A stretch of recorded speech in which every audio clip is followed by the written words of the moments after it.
Okay, let's unpack this. We are diving into some really potentially foundational research today. Continuous autoregressive language models, or CAL. Our mission here is really to get under the hood of this recent paper. It's arguing for, well, a pretty big paradigm shift, moving away from just predicting the next discrete token. So choosing the next continuous vector, yeah. And this opens up potentially a whole new way to think about LLM efficiency. Absolutely.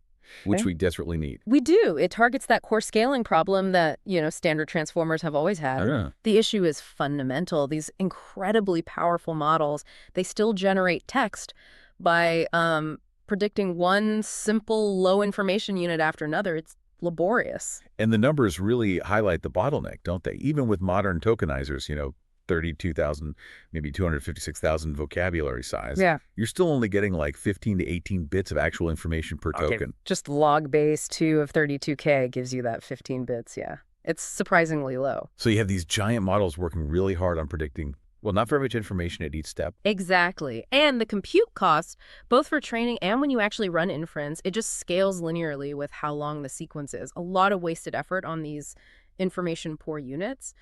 The call-in proposal is quite direct about this. We need to scale the semantic bandwidth of each generation step. Right. Make each step count for more. And the core mechanism is taking a chunk of tokens, let's say k equals 4. 4 is what they used in a lot of the key experiments. Yeah. And compressing that whole chunk into a single, dense, continuous vector, let's call it z. Instantly, you've reduced the number of steps the model needs to take by that factor k. 4 times fewer steps, potentially. It's a conceptually elegant move because, in the old discrete world, if you wanted more information per step, you'd have to blow up the vocabulary size exponentially. Which just hits that softmax computation wall. It becomes intractable very fast. Right. But in this continuous space, in r to the power of L, you can pack more information just by increasing the vector dimension, L. It scales much more gracefully. Okay, but here's the rub, right? Making that shift from a finite set of tokens to this infinite continuous space, it kind of throws the standard LLM playbook out the window. It really does. You lose your standard maximum likelihood estimation for training. You lose explicit log probabilities, which underpins so much. Sampling methods, too, like temperature sampling. All of it needs rethinking. So this research isn't just about the CALM architecture itself. It's just as much about building this completely new algorithmic toolkit for the continuous domain. It's a huge undertaking. It is. And the absolute foundation, the piece everything else relies on, is what they detail in Section 2, the robust autoencoder. Its job is really twofold. One, reconstruct the tokens with incredibly high fidelity. They aimed for over 99.9% accuracy. Okay, that's table stakes for an autoencoder. But the second job, and this is critical, is creating a latent space, that space where Z lives, that is robust. It has to handle the inevitable noise and small errors that will happen during generation. And architecture-wise, they kept it lean, which seems smart. You don't want the autoencoder itself becoming new bottleneck. Exactly. It's context-free, quite shallow. Just position-wise, feed-forward networks on the token embeddings, flatten those, compress down to the L-dimensional vector Z. The decoder kind of mirrors that. Computationally light, negligible compared to the main language model part. Right. But, as they point out, if you just train a basic autoencoder only for reconstruction, you get a really brittle representation. Meaning even tiny changes or noise added to Z, which will happen when the main model predicts Z, could cause the decoder to just fail completely. Output garbage instead of the original tokens. The latent space needs to be smooth, sort of dense. So they needed to enforce that robustness. How do they tackle that? Sounds like regularization games. Pretty much. A multi-pronged approach. First big step. Ditch the deterministic autoencoder and go variational. Use a VAE. Oh, okay. So introducing that KL divergence term into the loss function. Exactly. L total becomes lay plus beta times LKL. That KL term encourages the smooth latent manifold you want. They found a small beta, like 0.001, worked well to balance reconstruction and smoothness. But wait, VAEs have that classic failure mode, posterior collapse, where the latent variable just kind of gives up and defaults to the prior. Yeah. Becomes useless noise. Excellent point. That's a real risk. How do you make sure all L dimensions of Z are actually doing something useful? Yeah. That's where their second trick, KL clipping, comes in. They modify the KL loss term. It's basically L clip KL equals the sum over dimensions of the max of some threshold, lambda KL, and the actual KL divergence for that dimension. They use lambda KL equals 0.5. So you're putting a floor on the KL divergence for each dimension. Precisely. You're preventing any single dimension from becoming too easy or uninformative. It forces every dimension to actively participate in representing the tokens. Very clever way to ensure dense encoding. Okay, that makes sense. VAE plus KL clipping. Yeah. But you mentioned a third thing, aggressive dropout. Yes, two kinds of dropout, actually. First, they apply dropout, like peakly 0.15, directly to the latent vector z before it goes into the decoder. So you're deliberately adding noise during training. Yeah, it forces the autoencoder to learn redundant representations, makes it more robust to errors or noise introduced later during actual generation.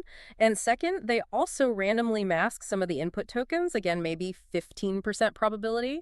This forces the autoencoder to sort of infer missing context, a bit like continuous bag of words. It enriches the meaning packed into Z. Ah, okay. VAE, KL clipping, latent dropout, input masking. That's quite a stack of regularization. It is, but it clearly worked.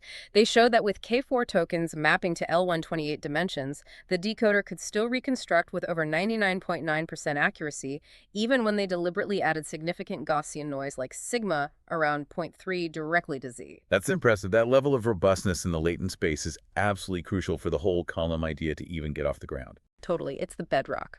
So now we can talk about the actual sequence modeling part. Section 3, likelihood-free language modeling. Because Zeri is in this continuous space RL, you just can't calculate the probability density of P-Zeri. It's intractable. Right. So standard maximum likelihood training, which relies on that probability, is just off the table. Completely out. So the solution is to find a different training objective, one that still encourages the model's predictions to align well with the true data distribution, but doesn't need an explicit likelihood function. And that's where these strictly proper scoring rules, SPSRs, come in. Exactly. They're a principled generalization of MLE that works in continuous domains, and the specific one they chose is the energy score. Energy score. I think I've heard of that, but refresh my memory. It's based on work by Seckley from back in 2003. It's entirely likelihood-free, and it measures the alignment between the model's predictions and the true data using distances between samples. And it has this really nice property. It naturally balances two key goals for any generative model: diversity and fidelity. You want your model to generate varied outputs, not just collapse to a single mode. That's diversity. And you want those outputs to be close to the actual ground truth data. That's fidelity. How does the energy score balance those? Well, the formulation has two main terms. There's a positive term involving the expected distance between two different samples drawn from the model's predicted distribution. This term penalizes the model if its samples are all clumped together. It pushes for diversity. Then there's a negative term involving the expected distance between a model sample and the actual ground truth target. This term pulls the model's predictions closer to the real data. It enforces fidelity. Okay, I see. So you optimize the score using sampling, Monte Carlo estimation. Yep. They define the energy loss Lenergy as an unbiased Monte Carlo estimator of the energy score. But doing this efficiently is tricky because sampling from the generative model can be expensive. Right. Each sample needs a forward pass through the transformer. Exactly. So they used a clever trick leveraging the VAE autoencoder they already built. For the target distribution, they can easily draw lots of samples, say M100, from the VAE's known Gaussian posterior QZ input tokens. That's cheap. But for the model's predicted distribution, they use only a small number of samples, like N8, because each requires that expensive forward pass. This combination of many target samples and few model samples helps reduce the variance of the gradient estimate efficiently. Smart. Okay, and the generative head itself, the part that actually predicts the next set of, they needed something fast there too, right? No slow iterative sampling. Absolutely critical. Using something like diffusion or flow matching would defeat the whole purpose of using K1. It would reintroduce a multi-step bottleneck within each autoregressive step. So what do they use? They adopted the energy transformer architecture. It's specifically designed to generate high-quality continuous vectors like Z in a single forward pass. No iterations needed. And they kept it lightweight too. Very. It accounts for only about 10% of the total model parameters. So the main transformer body is still doing the heavy lifting on the sequence context, and this small head just handles the final prediction of Z. Now, there was something interesting about the input to the transformer at each step, wasn't there? feeding the predicted continuous vector z from the previous step wasn't ideal? Yeah, that turned out to be empirically unstable. What worked much better was what they called the discrete input strategy. Okay, what's that? Instead of feeding the raw continuous vector zi1 as input to predict z, they first take zi1, run it through the autoencoder's decoder to get the k reconstructed tokens for that previous step. Ah, back to the discrete space momentarily. Exactly. Then they embed those k reconstructed tokens and pass those embeddings through a simple, lightweight two-layer MLP to compress them back down into a single vector representation. That vector becomes the input for the main transformer predicting the next latent vector, psi. So it grounds each prediction step in the more stable, reconstructed, discrete token space from the previous step. That makes intuitive sense. It does. Seems to provide a much more stable foundation for the autoregressive process. Okay, so we have the robust autoencoder, the likelihood-free energy score training, the single-step energy transformer head, and this discrete input strategy. That covers the core model in training. But we still need ways to evaluate these models and control their generation, right? Since we threw out likelihoods. Let's talk about sections 4 and 5. What replaces perplexity? Yeah, perplexity is completely out, so they needed a new evaluation metric suitable for these implicit likelihood-free models. They proposed Breyer-LM. Breyer-LM, based on the Breyer score, I assume. Exactly. The Breyer score is another one of those strictly proper scoring rules. Its key advantage here is that it rewards not just accuracy, but also how well the model represents its uncertainty. It wants the model to be confident when it should be, and less confident when the outcome is genuinely ambiguous. Which is crucial for probabilistic models. How do you estimate it without likelihoods? That's the really elegant part. You can get an unbiased estimate of the Breyer score using just two samples drawn from the model for a given prediction step. Let's call them my 1 and my 2, and the true target is y. The estimate is approximately indicator by 1 equals y plus indicator by 2 equals y minus indicator by 1 equals y2. It's purely sample-based. Wow. That's clever. So Breyer-LM uses this? Yes. They calculate this Breyer score estimate for predicting n-grams for n1 up to 4, and then take the geometric mean of those scores. That's Breyer-LM. Sounds mathematically involved compared to just calculating cross-entropy. Yeah. Did they show this new metric actually correlates with what we think of as model quality? They did, and the validation looks really solid. They ran experiments tracking both Breyer-LM and standard cross-entropy loss, where possible, perhaps on smaller models or earlier training stages, across many model checkpoints. They found a very strong negative correlation between the two, with a Pearson coefficient of about -0.966. Okay, that's high. So when Breyer-LM goes down, cross-entropy generally goes down too. Seems to be tracking model improvement reliably. Exactly. It validates Breyer-LM as a dependable, model-agnostic replacement for perplexity, specifically designed for this new class of implicit generative models. All right, evaluation covered. What about control generation? Temperature sampling is standard, but it works by rescaling logits. No logits here. Right. Another problem needing a likelihood-free solution. They came up with a two-part answer. First, there's a theoretically sound method. The exact solution, laid out in their algorithm 1. It's a rejection sampling scheme that is provably exact for any temperature T. How does that work? It cleverly decomposes the inverse temperature, 1T, into an integer part n and a fractional part alpha. Then it uses this decomposition within the rejection sampling logic. They prove that the final accepted sample x has a probability proportional to the true underlying px raised to the power of 1T, exactly what you want for temperature sampling. But rejection sampling is notoriously inefficient, especially for low temperatures where you reject almost everything. Precisely. It's theoretically pure, but practically often too slow. So for the common case of low temperature sampling, where T is like 1 over some integer n, example T 0.5 means n and 2, they developed a practical alternative, the batch approximation algorithm 2. Okay, an approximation, how did that one work? Instead of sampling 1 by 1, you draw a large batch of n samples from the model, where n is much larger than n, the inverse temperature integer. Then you look at the counts of each unique sample x that appeared in the batch. Let's call it Cx. You then select the final output sample x with a probability proportional to a combinatorial weight. Cx choose n or binem Cx n. Interesting. Using counts in a batch to approximate the temperature effect. Is it accurate? It's not perfectly exact for a finite batch size n, but they prove it's asymptotically unbiased. As your batch size n gets infinitely large, the probability of sampling x converges to the true temperature-adjusted probability PTX. So for large enough batches in practice, it gets very close. Yes, and crucially, it uses the samples much more efficiently than rejection sampling. You get high sample utilization and practical speed for controlled decoding at low temperatures. Okay, that covers the full algorithmic toolkit. Yeah. Evaluation with BRI-LM, controlled sampling with exact and approximate likelihood-free methods. So let's get to the bottom line, the payoff. Did all this complex engineering actually lead to better efficiency? What did the results in Section 7 show? The results seem to strongly support the core idea. They demonstrate a clearly superior performance compute trade-off compared to standard transformers.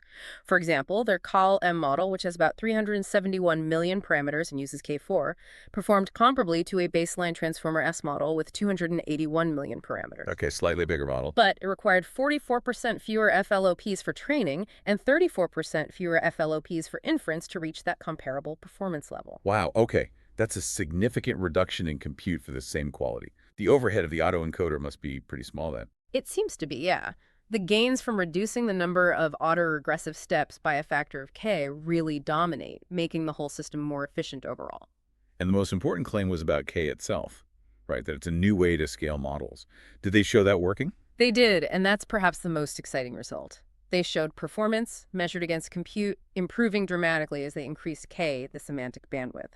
Their largest model, KML, when run with K4, clearly pushed beyond the performance compute frontier established by the baseline transformer models of various sizes. So increasing K really does provide a new, effective way to improve the model, independent of just making the transformer bigger or training on more data. That's exactly what Figure 4 in the paper suggests. It validates K as a genuine new scaling axis for language models. Did they try scaling the autoencoder itself?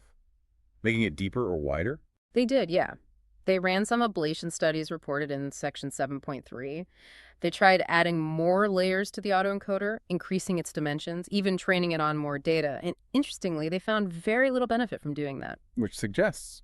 It suggests the basic compression and denoising task the autoencoder performs is inherently quite simple. The initial lightweight design was already good enough. It reinforces the idea that the autoencoder can remain a computationally negligible part of the overall system. Okay, so wrapping this up, what's the big picture takeaway here? What does CALM really mean for the future of LLMs? I think it introduces a really fundamental shift in how we might design and scale these models. We're used to thinking about scaling primarily in terms of parameter count and dataset size. CAM adds this third axis, scaling the information capacity, K, of each individual generative step, making each step smarter or more information dense. And this immediately creates new challenges, right? Like our understanding of scaling laws is based on the old paradigm. Totally. We now need a new family of scaling laws that incorporate this semantic bandwidth K. How do parameters, data, and K interact to predict performance for a given compute budget? That's an open research question. And maybe even more profoundly, the entire ecosystem around LLMs, fine-tuning, reinforcement learning, distillation relies heavily on having access to log probabilities. Which CALM doesn't provide. They're intractable. So standard RLHF, which uses log probs for policy updates, doesn't work directly. Standard knowledge distillation, often based on minimizing KL divergence between teacher and student log probs, also needs rethinking. So the provocative thought leaving this discussion is, the success of CALM isn't just about a new architecture. It forces us to potentially rebuild a significant chunk of the surrounding algorithmic toolkit. Exactly. The next big challenge is figuring out how to do all those essential things, alignment, steering, compression, maybe even things like uncertainty estimation effectively, within this new sample-based continuous vector paradigm. That's where a lot of the future work likely lies.